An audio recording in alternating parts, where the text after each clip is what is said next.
हमें चलना है और संभलना है। मंजिल के लिए प्रतिपल बिना रुकावट आगे बढ़ना है। अडिग हौसलों का साथ लेकर, मन में दृढ़ विश्वास लेकर हमें चलना है और संभलना है। कोविड-19 जन जागृति पर आधारित आकाशवाणी रामपुर की इस विशेष प्रस्तुति में आपका स्वागत है। हमें उन राहों पर चलना है, हमें उन राहों पर चलना है, जहाँ गिरना और संभलना है। हमें उन राहों पर चलना है, जहाँ गिरना और संभलना है। हम हैं वो दिए औरों के लिए, जिन्हें तूफानों में जलना है। हमें उन राहों पर चलना है, जहाँ गिरना और संभलना है। अचानक आई विपत्ति हमारे हौसलों को आजमाती है तो वहीं एक नसीहत भी दी जाती है। कोरोना संक्रमण की त्रासदी का समय भी हमारे सामने चुनौती बनकर आया। हम कोरोना संक्रमण की पहली लहर से प्रभावित हुए, योजना बनाई और संभल कर चल भी न सके कि अचानक दूसरी लहर ने त्रासदी का रूप लिया। हमारे अपने हमसे दूर जाने लगे, सांसों की डोर थमने लगी, जिंदगी की रफ्तार धीमी होने लगी, सामाजिक दायरा सिमटने से लगा। उम्मीद की नदी में हौसलों की पतवार लेकर भविष्य की नाव के सहारे अब हमने संभल कर चलना आरंभ कर दिया है। यही है जीवन की एक आस, एक नए दिन में नए विषय के साथ। चढ़ना है हमें चंदा की तरह, सूरज की तरह नहीं ढलना है। हमें उन राहों पर चलना है, जहाँ गिरना और संभलना है। हम हैं वो दिए औरों के लिए, जिन्हें तूफानों में जलना है। हमें उन राहों पर चलना है, जहाँ गिरना और संभलना है। चलना है, संभलना है, इसलिए कि हमको मंजिल की ओर बढ़ना है। हमने कोरोना वायरस के संक्रमण को देखा है। अब धीरे धीरे हम अनलॉकिंग की ओर चल पड़े हैं। जीवन सुचारू रूप से चलता रहे, सभी ऐसे प्रयास कर रहे हैं कि हमको दोबारा इसका सामना न करना पड़े। कार्यक्रम में आज हमारे साथ जुड़े हैं डॉक्टर पी.के. शर्मा। आप मेडिकल ऑफिसर हैं प्राथमिक स्वास्थ्य केंद्र चमरोगा पर, और आज हम आपसे बात कर रहे हैं कोरोना काल और संचारी रोग पर। डॉक्टर साहब, कार्यक्रम में आपका स्वागत है। जी धन्यवाद।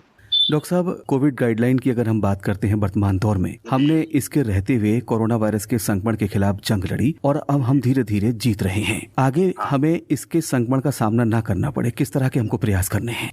देखिए, हम कोविड-19 जो एक इस समय महामारी त्रासदी के रूप में हम पूरे विश्व ने, केवल भारत ही नहीं पूरे विश्व ने जिसको झेला है, और पिछली जनवरी से केस मिलने शुरू हुए थे। तो पिछले वर्ष एक लहर आई जिसमें बहुत लोग इसका शिकार हुए। उसके बाद हमने थोड़ा ध्यान रखा, परंतु धीरे धीरे हम थोड़े लापरवाह होने लगे। लापरवाह होने पर दोबारा से फिर हमें इस साल पुनः एक दूसरी लहर का सामना करना पड़ा। इस बीच हमारे वैज्ञानिकों ने और सबने प्रयास करके वैक्सीन का भी खोज कर ली। अब दूसरी लहर भी इतनी कठिन आई कि पिछले वर्ष से ज्यादा त्रासदियां, और हर किसी का कोई ना कोई परिचित व्यक्ति, मैं समझता हूँ, उसने खोया है। इसलिए हम सब लोग समझ सकते हैं कि ये कितनी बड़ी त्रासदी है, कितनी बड़ी महामारी है। अब क्योंकि धीरे धीरे वैक्सीन भी आ गई है, और जो इससे कोरोना से बचाव के जो 4-5 चीजें बताई गई हैं, कि भले ही हम ठीक हो गए हैं,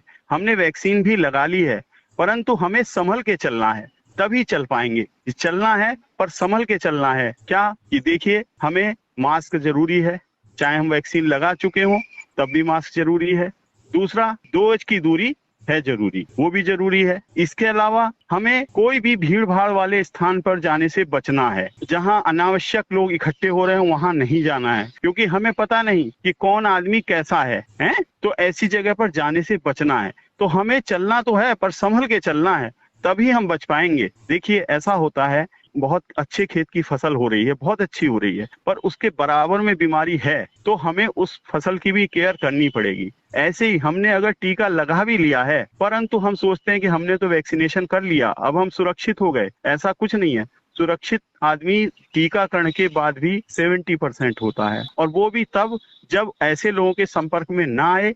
अगर किसी ने टीका नहीं लगवा रखा, उसके संपर्क में आए आप, तो संक्रमण हो सकता है। तो पूरे सभी लोगों का जल्दी से जल्दी टीकाकरण होना भी जरूरी है। इस तरह से ही हम बच सकते हैं इससे। डॉक्टर साहब, वर्तमान हालातों को अगर हम देखें तो बदलते मौसम में कुछ अन्य संक्रमण होने की संभावना बढ़ जाती है, जिनको हम संचारी रोग कहते हैं। हाँ जी। तो संचारी रोग क्या हैं और इसकी पहचान और इसके सुरक्षा और इसके उपाय क्या क्या हो सकते हैं डॉक्टर साहब? देखिए, संचारी रोग हम उन रोगों को कहते हैं जो एक संक्रमित व्यक्ति से स्वस्थ व्यक्ति में आ जाए, संचार हो जाए। जैसे आप जानते हैं दूरभाष है, या हम फोन पे बात करते हैं, संचार माध्यम है ये सब, एक से दूसरे में पहुंचना। तो वो रोग जो किसी माध्यम के द्वारा संचरण होके दूसरे स्वस्थ व्यक्ति को प्रभावित कर देते हैं, उन्हें हम संचारी रोग कहते हैं। अब इसके संचार के माध्यम हुए, कुछ रोग वायु से फैलते हैं, कुछ जल से फैलते हैं, कुछ जो वेक्टर बॉर्न कि जो उसका कारक होता है, जैसे मच्छर के कारण एक पीड़ित व्यक्ति को मच्छर ने काटा और उसी मच्छर ने एक स्वस्थ व्यक्ति को काट लिया। उसके जो वायरस थे या बैक्टीरिया थे उस मच्छर में गए और उस मच्छर से एक स्वस्थ व्यक्ति तक पहुंच गए, तो वो बीमार हो गया।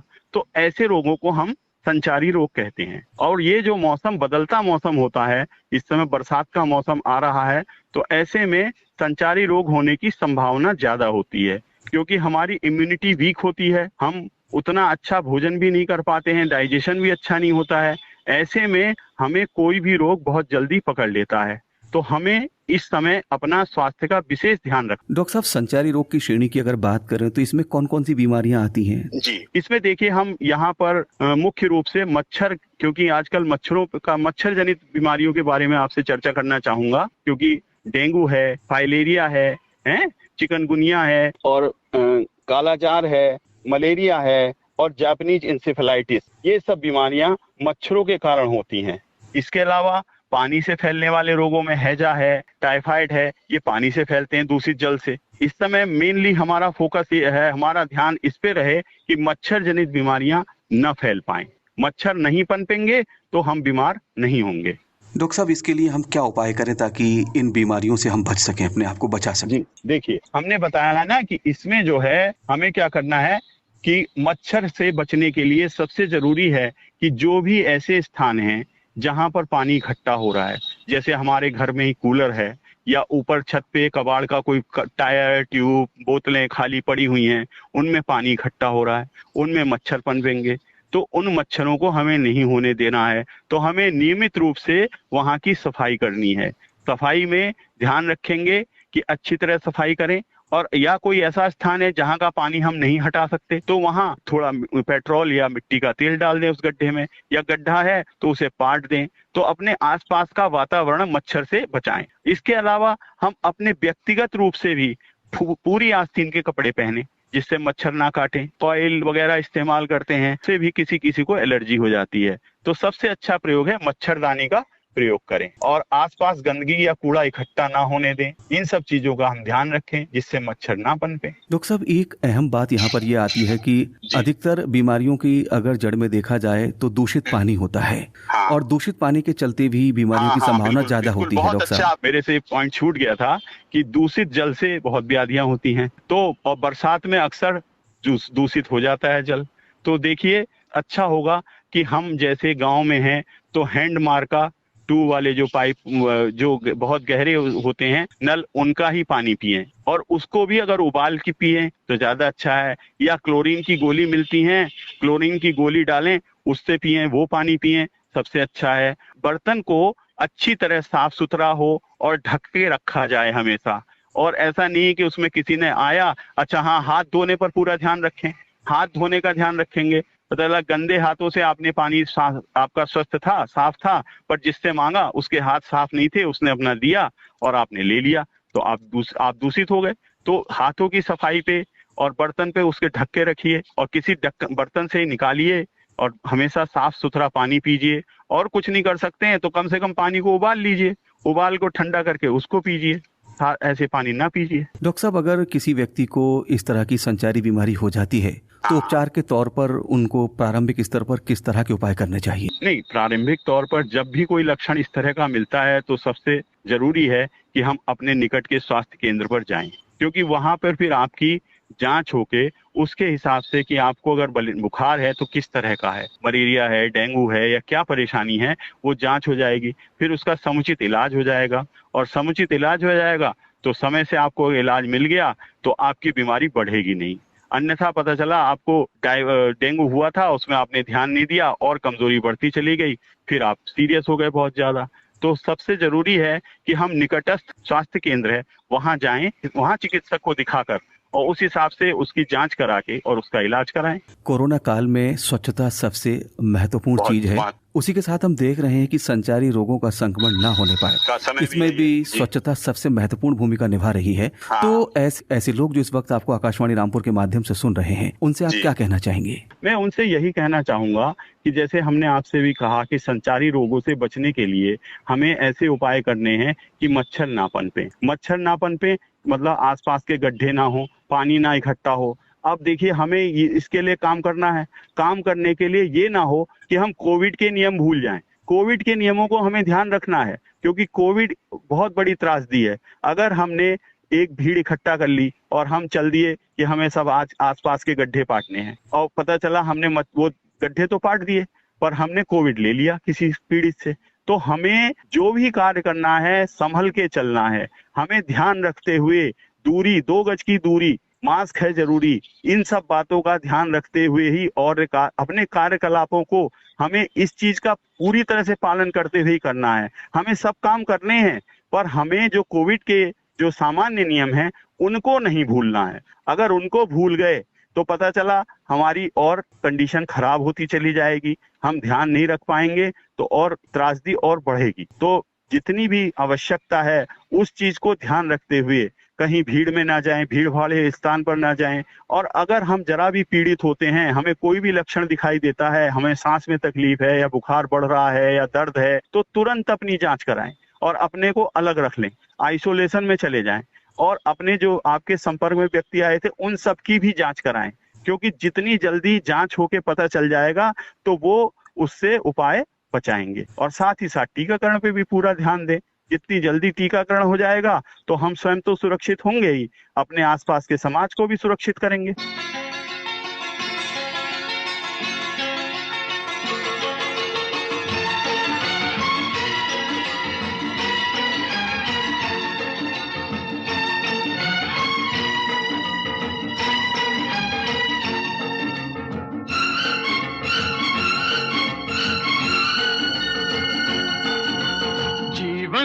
चलने का नाम, चलते रहो सुबह हो शाम। जीवन चलने का नाम, चलते रहो सुबह हो शाम। के रास्ता कट जाएगा मित्रा, के बादल छट जाएगा मित्रा, के दुख से झुकना ना मित्रा, के एक पल रुकना ना मित्रा। ओए जीवन चलने का नाम, चलते रहो सुबह हो शाम। जीवन चलने का नाम, चलते रहो सुबह हो शाम। के रास्ता कट जाएगा मित्रा, के बादल कट जाएगा मित्रा, के दुख से झुकना ना मित्रा, के एक पल रुकना ना मित्रा। जीवन चलने का नाम, चलते रहो सुबह हो शाम। जीवन चलने का नाम, चलते रहो सुबह हो शाम।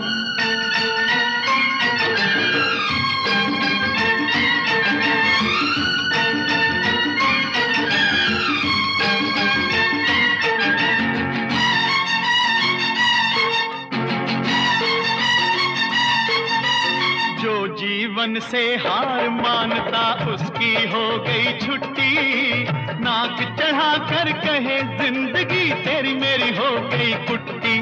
ओए जो जीवन से हार मानता उसका हो गया छुट्टी, नाक चढ़ा कर कहे जिंदगी तेरा मेरा हो गया कुट्टी। के रूठा यार मना मित्रा, के यार को यार बना मित्रा, न खुद से रहो खफा मित्रा, खुद ही से बने खुदा मित्रा। जीवन चलने का नाम, चलते रहो सुबह हो शाम। जीवन चलने का नाम, चलते रहो सुबह हो शाम।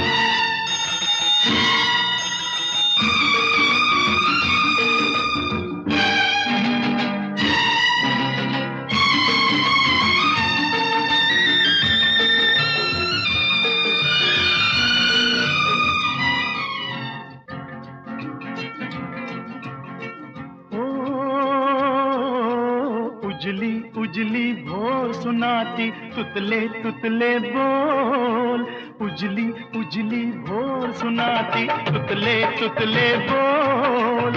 अंधकार में सूरज बैठा अपनी गठड़ी खोल, से आँख लड़ा मित्रा, समय से हाथ मिला मित्रा, के हो जा किरण किरण मित्रा, के चलता रहे चरण मित्रा। जीवन चलने का नाम, चलते रहो सुबह हो शाम। जीवन चलने का नाम, चलते रहो सुबह हो शाम।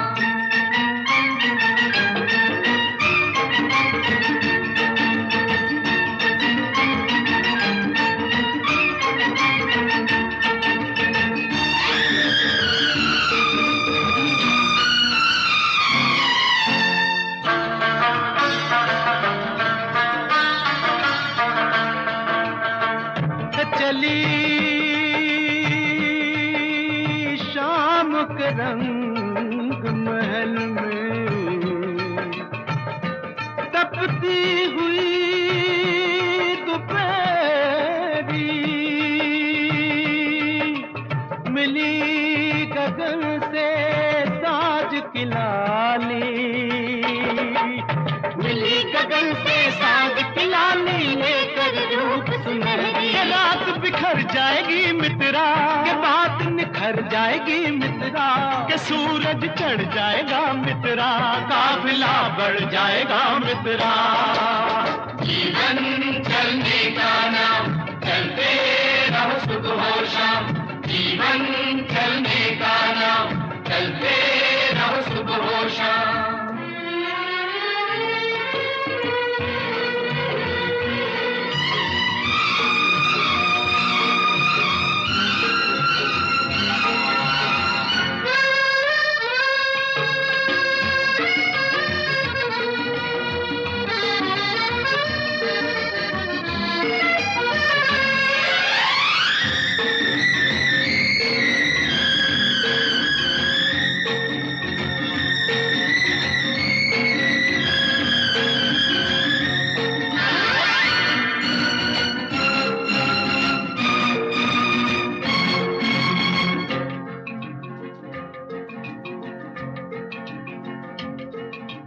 हिम्मत अपना दीन धर्म है, हिम्मत है ईमान। हिम्मत अल्लाह, हिम्मत बहादुर, हिम्मत है भगवान। हिम्मत अपना दीन धर्म है, हिम्मत है ईमान। हिम्मत अल्लाह, हिम्मत बहादुर, हिम्मत है भगवान। इस पे मरता जा मित्रा, सजदा करता जा मित्रा, के शीश झुकाता चल मित्रा, के जग पर चाहता जा मित्रा।